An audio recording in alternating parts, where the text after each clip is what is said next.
This former soldier, fighting to save his family's farm from a powerful corporation, crosses paths with an injured stranger. Little did they know, this encounter would change not just one life, but the destiny of the farm itself. Jack was a former soldier. He had spent years in the military surviving tough missions and dangerous operations. But an injury he got during one of those missions forced him to retire from the field.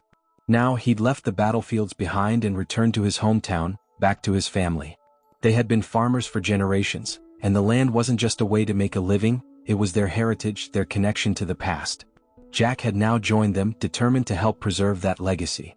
But even though he'd left the battlefield, a new kind of fight was waiting for him here. Lately, a big meat production company had started buying up land around the town at an alarming rate. Small farmers were struggling financially, and those who couldn't keep up had no choice but to sell their land. The company was doing everything it could to expand its business, using ruthless tactics to wear down those like Jack's family who refused to sell. Jack and his family were determined to hold onto their land, passed down from their ancestors, but they were up against a powerful opponent. The biggest issue was water.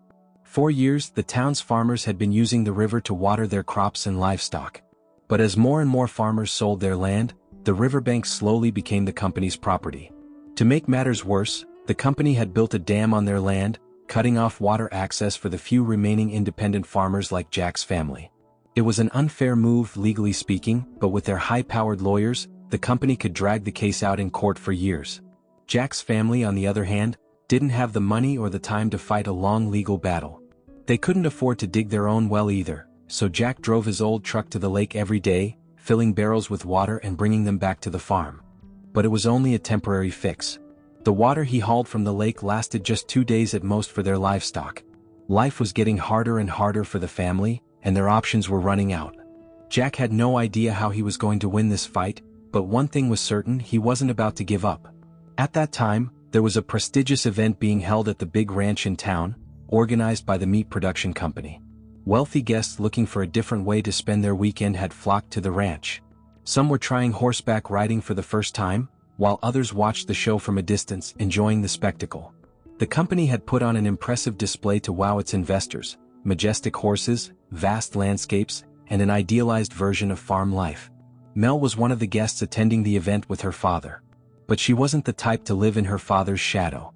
She was a successful businesswoman in her own right, a visionary and someone who stood out from the crowd. Mel was beautiful, elegant, and confident. However, what truly defined her was her deep love for horses. She had been riding since she was 8 years old and always believed she shared a special bond with them. For her, horses weren't just a sport or a hobby, they were her way of feeling free. As she wandered toward the stables, one particular horse caught her attention: Matilda. Strong, regal, and with a wild aura, Matilda had a presence unlike any of the other horses. Her gaze was intense, almost otherworldly. Mesmerized, Mel walked toward her. But before she could get too close, a horse trainer stepped in her way. "Don't get too close to this one," he warned in a serious tone. "Matilda's different from the others, she's a bit wild." Mel smiled slightly, her eyes still fixed on the horses. "I have a feeling we'll get along just fine," she said confidently. The trainer still looked uneasy, but something about Mel's calm demeanor reassured him. Without hesitation, Matilda accepted Mel's touch. Mel gently stroked her, and moments later, she was climbing into the saddle. The trainer couldn't help but give her one last warning: "Don't go beyond the trail fences.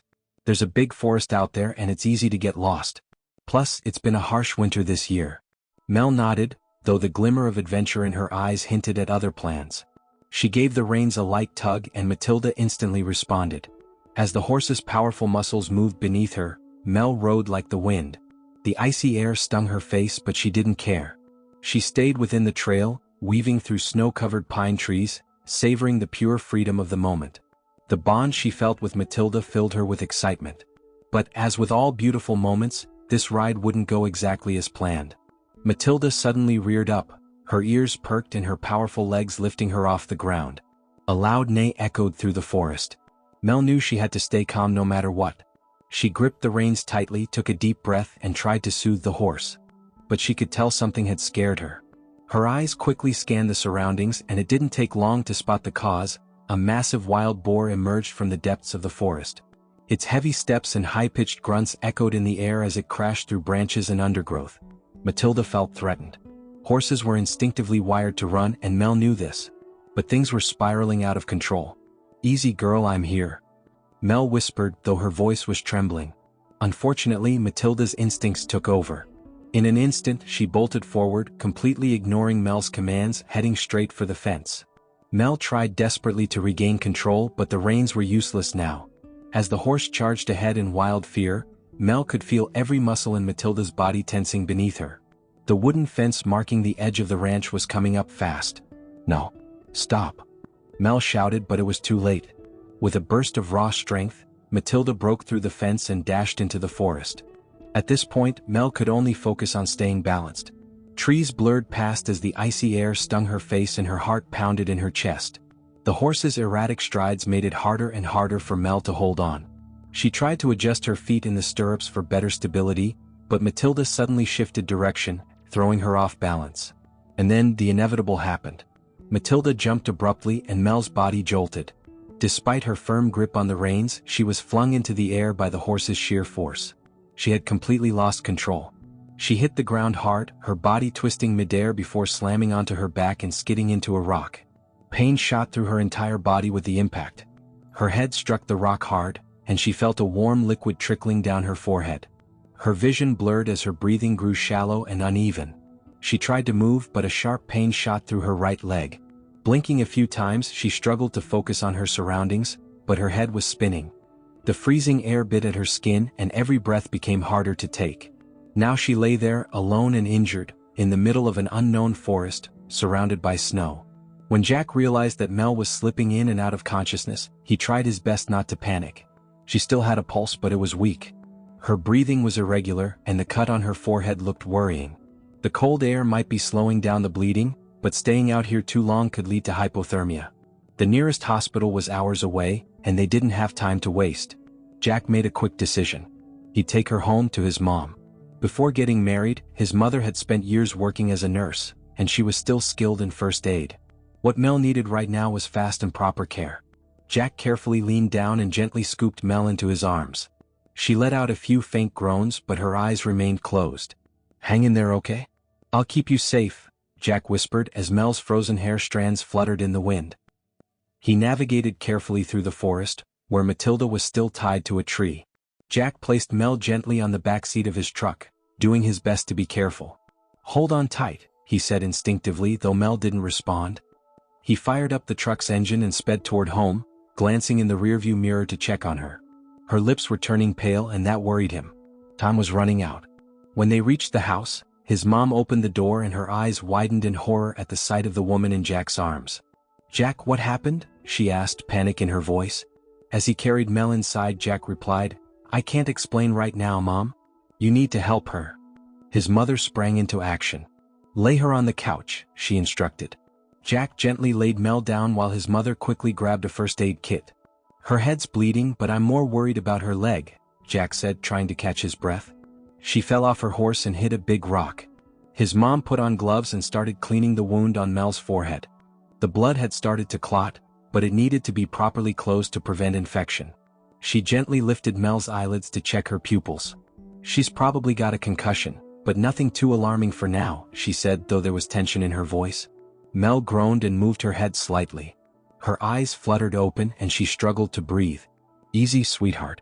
You're safe now," Jack's mom reassured her softly. "We're going to take care of you." But the real problem was with her leg. Mel's right leg was positioned awkwardly. Jack's mom carefully rolled up the pant leg and examined it closely, her expression turning serious. "Jack, her leg might be sprained or dislocated. It's starting to swell. If we don't stabilize it properly, it could get worse." Jack jumped in immediately. "What do I need to do?"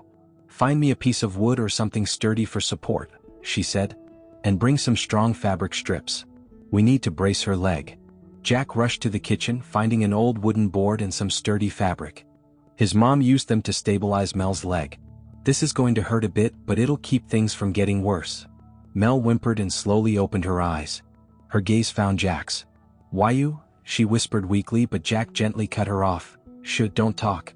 You're safe."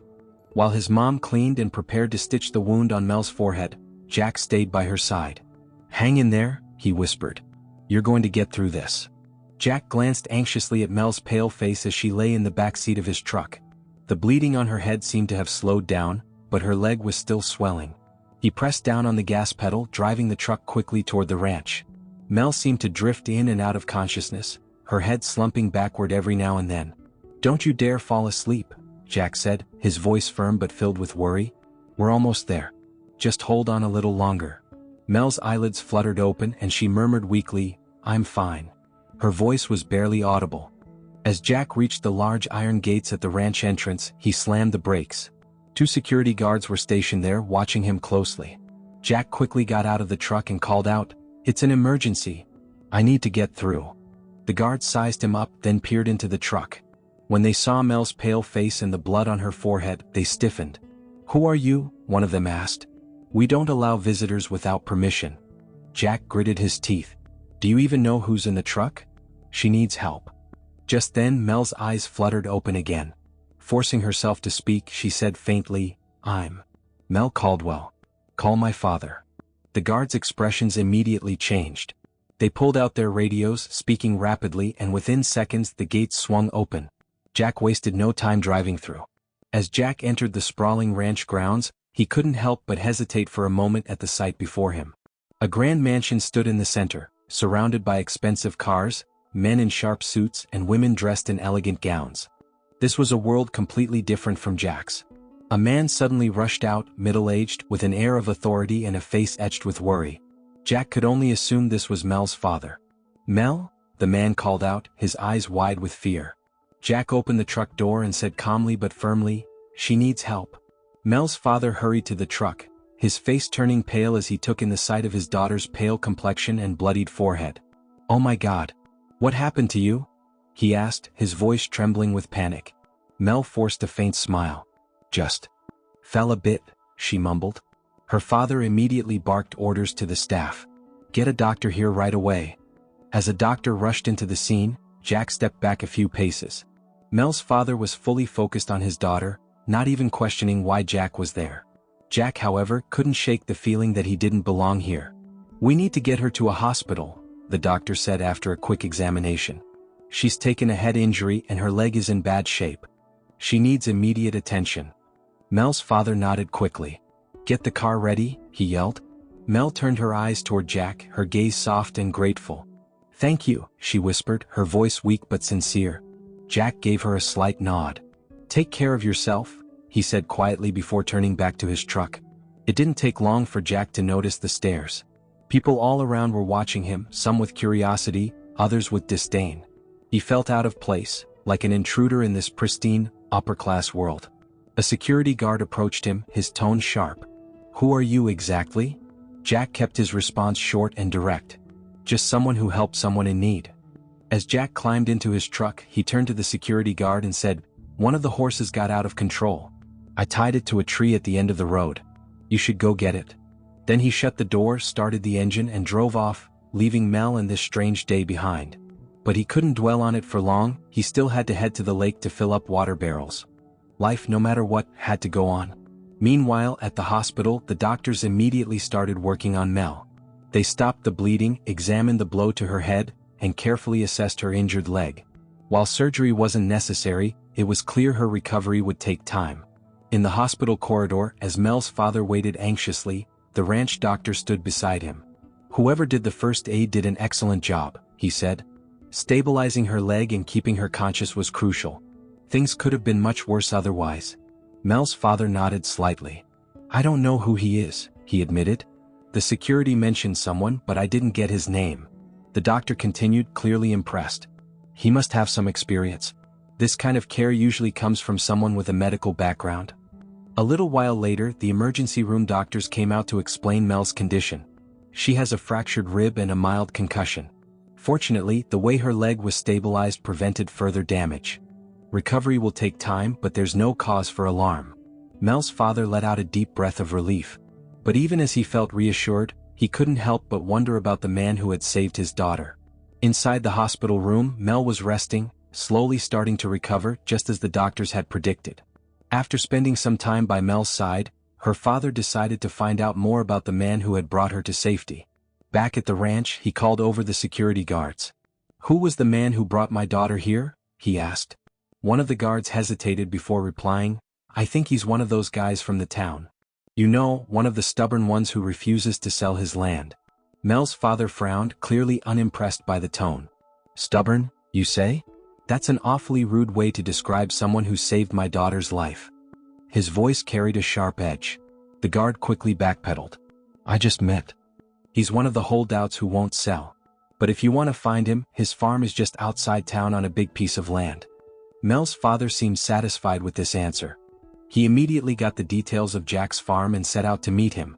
When he arrived at the dirt road leading to the farm, he took in the view, vast pastures with grazing cattle and a modest house in the distance. Stepping out of his car, he walked up to the door and knocked politely. A few moments later, Jack opened the door, wearing a dusty shirt and looking slightly surprised. "Hello," Mel's father began, extending his hand. "I'm Mel's father. I wanted to thank you for saving my daughter." Jack paused for a moment, then shook his hand. "I just did what needed to be done," he said simply. "I hope she's doing better." Mel's father smiled with genuine gratitude. "The doctor said your first aid was life-saving. If her leg hadn't been stabilized, the outcome could have been much worse." Jack nodded. "Her leg looked bad, so I did my best. I hope she makes a full recovery," he added. "My mom's a former nurse, so I took her straight to my mom. She's the one who did the first aid." At that moment, Jack's mother appeared, holding a cup of coffee. She offered it to Mark with a warm smile. "Your daughter is such a sweet young woman. I hope she recovers quickly," she said kindly. Mark took the coffee and nodded gratefully. "Thank you.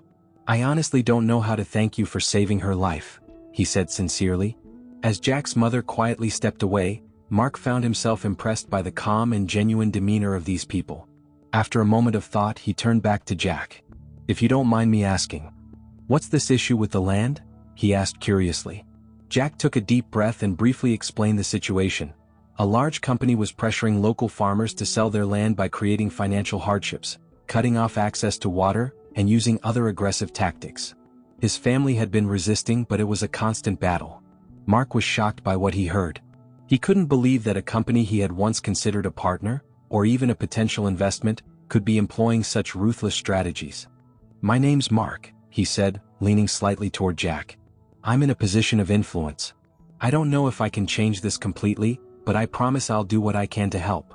Jack nodded slightly, a glimmer of hope in his eyes. "Maybe you can at least help with the river situation. That alone would mean a lot to us." As Mark drove away from the farm, the troubling details of what Jack had shared played over and over in his mind. He decided to confront the owner of the company directly, an old friend. When he arrived at the company's headquarters, the man greeted him warmly. But the mood shifted the moment Mark brought up Jack and the struggling farmers. "Those poor farmers?" the man scoffed. "Oh, they're just stubborn fools. Honestly, I've offered them more than they deserve, but they still act like I'm the villain. Look, I'm just trying to do business. These people are too dumb to see the opportunity in front of them. The river? Their water access? Come on, even if they tried, they don't have the money to dig a well. They'll never make as much as I've offered them." Mark was stunned by his friend's dismissive and condescending tone. For the first time, he was seeing the cold, ruthless side of his own world. Though his anger flared, he kept his composure, quickly ending the meeting and leaving. When Mark returned to the farm, he found Jack and his mother outside. He wasted no time in explaining what had happened. "This company isn't just making things difficult for you, they're outright disrespecting you. I understand now that your fight is completely justified. But I have an idea," he said. Jack frowned slightly, his suspicion evident. "What kind of idea?" Mark continued, his tone serious. "I want you to trust me and temporarily sell the farm to me, but only on paper. You'll stay here and nothing will change for you. In the meantime, I'll use my resources to dig a well and start a legal case against them. While the land is in my name, they can't touch you. Once everything is settled, I'll transfer the farm back to you." Jack's mother looked at Mark skeptically. "That's a big risk. How do we know you won't betray us?" Mark met her gaze with a sincere expression. "You saved my daughter. I trust your honesty and I want to return the favor by saving your farm. Everything will be transparent and legal. I have no intention of hurting you." Jack thought about it for a while. The offer was risky, but they didn't have many options. "All right," he said finally. "But I'm trusting you to be honest. If something goes wrong, you'll be held accountable." Mark smiled confidently. "Trust me. We're going to fix this." After a brief family discussion, Jack and his mother agreed to the plan. With that, Mark set things into motion, determined to help the family and make things right. Mark's plan worked flawlessly, just as he had envisioned. The meat company was forced to back off from Jack and his family's land. Restrictions on river access were lifted, allowing Jack and his family to regain the peace they deserved. Life on the farm could finally go back to normal. During this time, Mel had fully recovered.